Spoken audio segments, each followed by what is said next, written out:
All right, statistics kiddos, we're going to go ahead and look at lesson 4.3 today. We're going to be doing two other types of discrete probability distributions. All right, the first type is going to be the geometric distribution, and the second type is the Poisson distribution. All right, in order to have a geometric distribution, it must be a discrete probability distribution. It has to satisfy the following conditions. A trial is repeated until a success occurs. The repeated trials are independent of each other. The probability of success P is constant for each trial. And your formula is right here. So make sure you get this part in your notes. The trial is repeated. The trials are independent. Success is P. This is the formula. P and Q are complements of each other. So it would be like me having a deck of cards, and I was going to draw a card until I got a King of Hearts. So that distribution that would be created is considered geometric because the trial, I'm going to keep repeating and drawing a card out until I get that King of Hearts. So remember, with this type of distribution, you're repeating an action until you hit success. All right, first example. From experience, you know that the probability that you will make a sale on any given telephone call is 23%. So the scenario would be you're a telemarketer. Find the probability that your first sale on any given day will occur on your fourth or fifth sales call. So we're going to go with the probability of finding 4 or 5. Let's write that all differently. Let me start over. You're going to have to identify some things first. First, you need to know your P. It's 23%. You're also going to have to know your Q. It's 1 minus 23%, which is 0.77. Probability of 4 or 5 is the probability of 4 plus the probability of 5. The formula that you are looking at was P times Q to the x minus 1.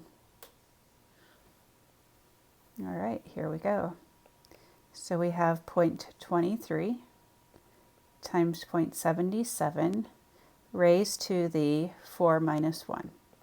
So my x is 4 for this probability. Then my x is going to be 5 for the next one. All right, so we're going to run that right through our calculator, and we get about 0.186.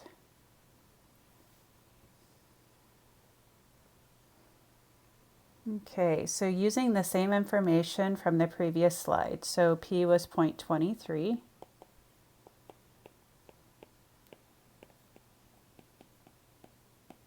Find the probability that your first sale will occur before your fourth sales call.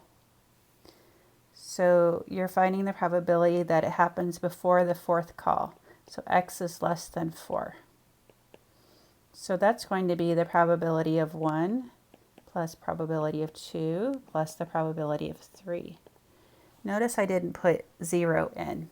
It doesn't make sense to have probability of 0 because that means you haven't made any phone calls. It sounds like you have to make a phone call before you're going to get a sale.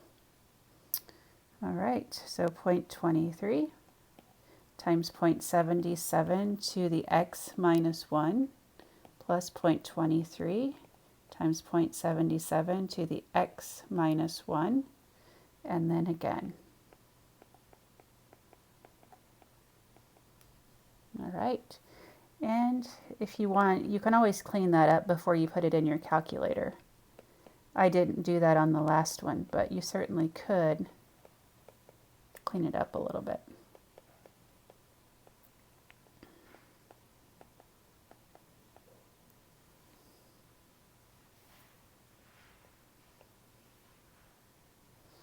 And that probability is 0.254. All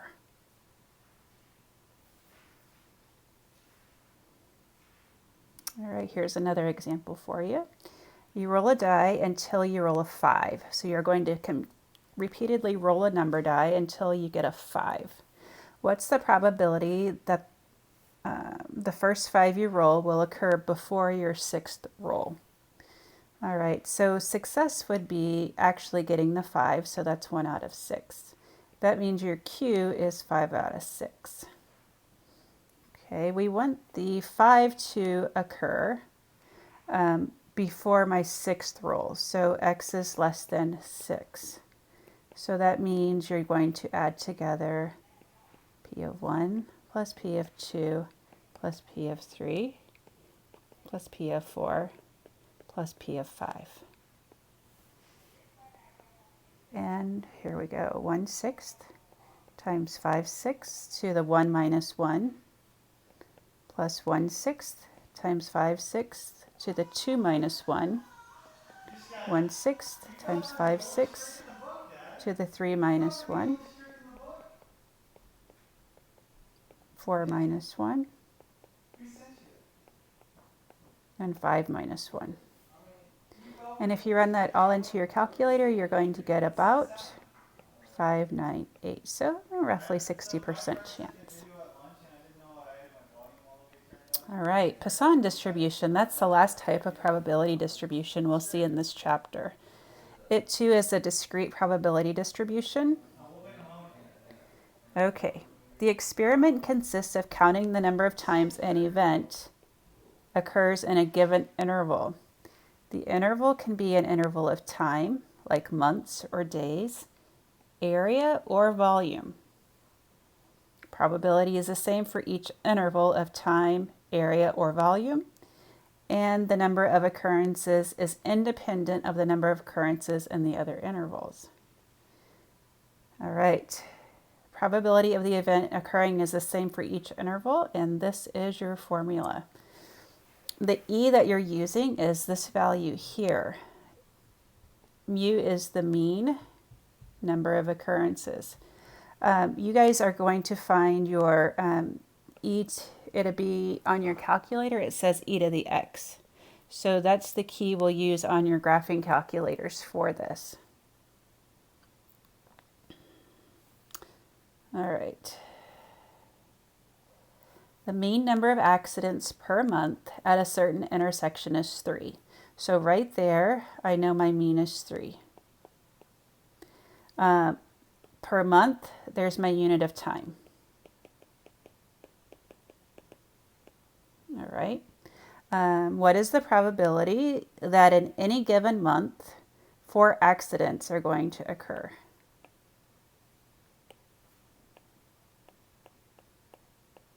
All right. Our formula again. Oh, this thing is acting really weird here. Okay. It's mean to the x, e to the negative mean over x factorial. All right. Let me move this down just a little bit. So the mean is 3, the x is 4, e to the negative third. Actually, I made a mistake there. My mean is 3. And then x factorial. You'll find that factorial key under, it's under menu and then probability. And if you run this in through your calculator, we have 0.168.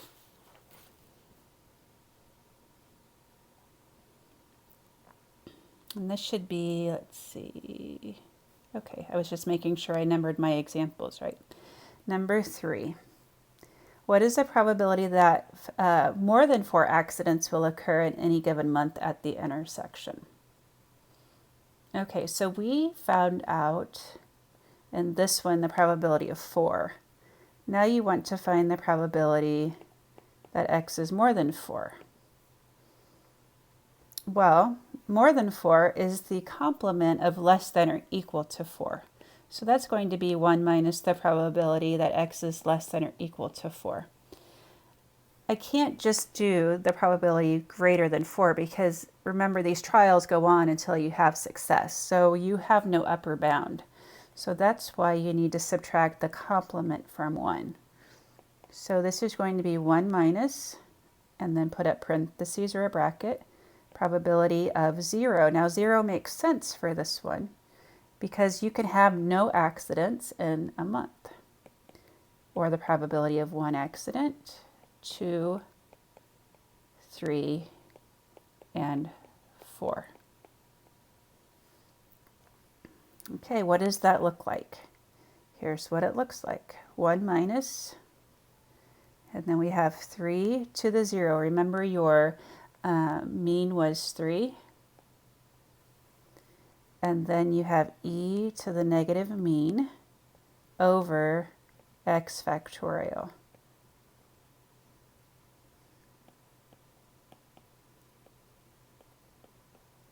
So something to take note of, this number and this number, they're always going to match. Okay. Likewise, these two are going to match.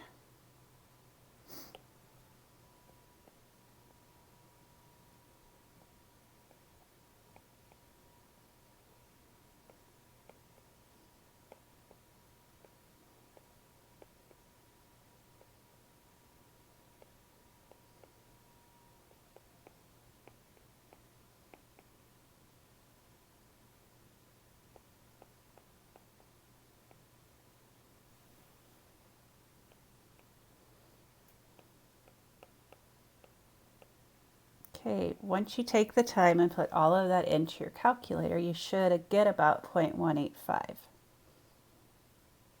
Number 4. 2,000 catfish are introduced into your grandpa's lake. Okay, I think what we need to do now is just pause the video, and then I'm going to start a second one because I don't want to run over my 15 minutes.